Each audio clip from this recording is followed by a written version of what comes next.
भूमि एवं उसकी तैयारी। चने की खेती के लिए हल्की दोमट या दोमट्टी अच्छी होती है। भूमि में जल निकास की उपयुक्त व्यवस्था होनी चाहिए। भूमि में अधिक क्षारीयता नहीं होनी चाहिए। प्रथम जुताई पलटने वाले हल या डिस्क हैरो से करनी चाहिए।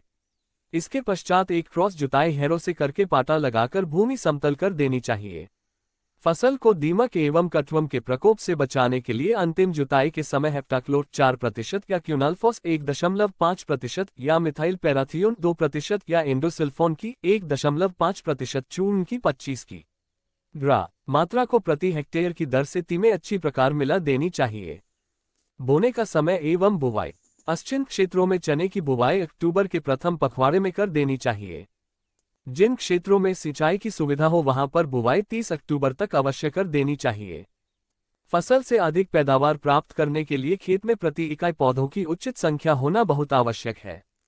पौधों की उचित संख्या के लिए आवश्यक बीज दर व पंक्ति से पंक्ति एवं पौधे से पौधे की उचित दूरी की महत्वपूर्ण भूमिका होती है। बारानी खेती के लिए 80 की तथा सिंचित क्षेत्र के लिए 60 की बीज की मात्रा प्रति हेक्टेयर पर्याप्त होती है। बारानी फसल के लिए बीज की गहराई 7 से 10 सेकंड मी तथा सिंचित क्षेत्र के लिए बीज की बुवाई 5 से 7 सेकंड मी गहराई पर करनी चाहिए। फसल की बुवाई पंक्ति से पंक्ति की दूरी 45 से 50 सेकंड मी पर करनी चाहिए। सिंचाई। चने की अधिकतर खेती बारानी क्षेत्रों में संचित नमी में की जाती है। यदि सिंचाई की सुविधा उपलब्ध हो तो नमी की कमी होने की स्थिति में 1 या 2 सिंचाई की जा सकती है।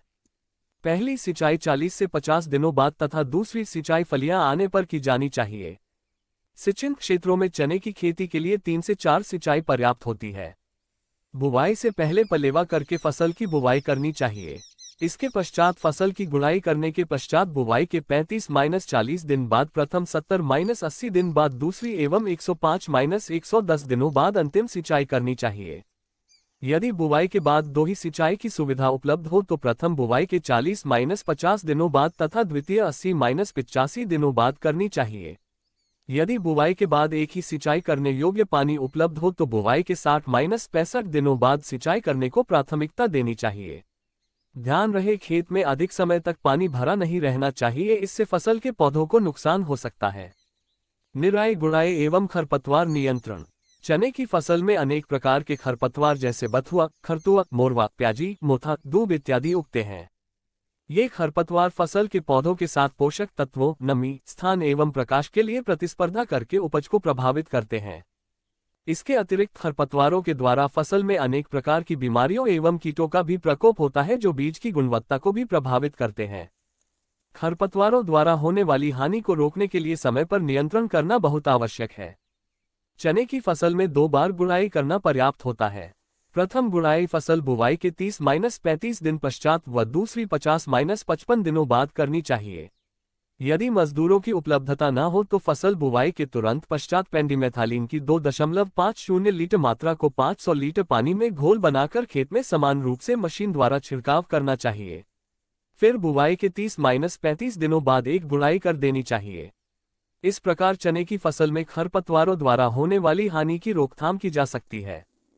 कीट एवं बीमारी नियंत्रण। चने की फसल में अनेक प्रकार के कीटों एवं बीमारियों का प्रकोप होता है जिनका उचित समय पर नियंत्रण करना बहुत आवश्यक है। दीमक, कटवर्म एवं वायवम।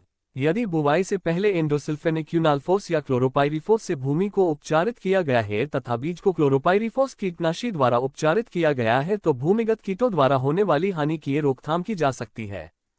यदि खड़ी फसल में दीमक का प्रकोप हो तो क्लोरोपाइरीफोस 20 EC या एंडोसल्फान 35 EC की 2 से 3 लीटर मात्रा को प्रति हेक्टेयर की दर से सिंचाई के साथ देनी चाहिए। ध्यान रहे दीमक के नियंत्रण हेतु कीटनाशी का जड़ों तक पहुंचना बहुत आवश्यक है। कटवर्म की लंटें ढेलों के नीचे छिपी होती है तथा रात में पौधों को जड़ों के पास काटकर फसल को नुकसान पहुंचाती हैं। कटवर्म के नियंत्रण हेतु मिथाइल पैराथियोन 2% या क्यूनाल्फोस 1.50% या एंडोसल्फोन 4% चूर्ण की 25 किलोग्राम मात्रा को प्रति हेक्टेयर की दर से भुरकाव शाम के समय करना चाहिए। ट्राइक्लोरोफोन 5% चूर्ण की 25 की मात्रा को भी प्रति हेक्टेयर की दर से भुरकाव किया जा सकता है। झुलसा रोग, ब्लाइट। ये बीमारी एक फफूंद के कारण होती है। इस बीमारी के कारण पौधे की जड़ों को छोड़कर तने, पत्तियों एवं फलियों पर छोटे गोल तथा भूरे रंग के धब्बे बन जाते हैं। पौधे की आरंभिक अवस्था में जमीन के पास तने पर इसके लक्षण स्पष्ट रूप से दिखाई देते हैं। पहले प्रभावित पौधे पीले व फिर भूरे रंग के हो जाते हैं तथा अंततः पौधा सूखकर मर जाता है।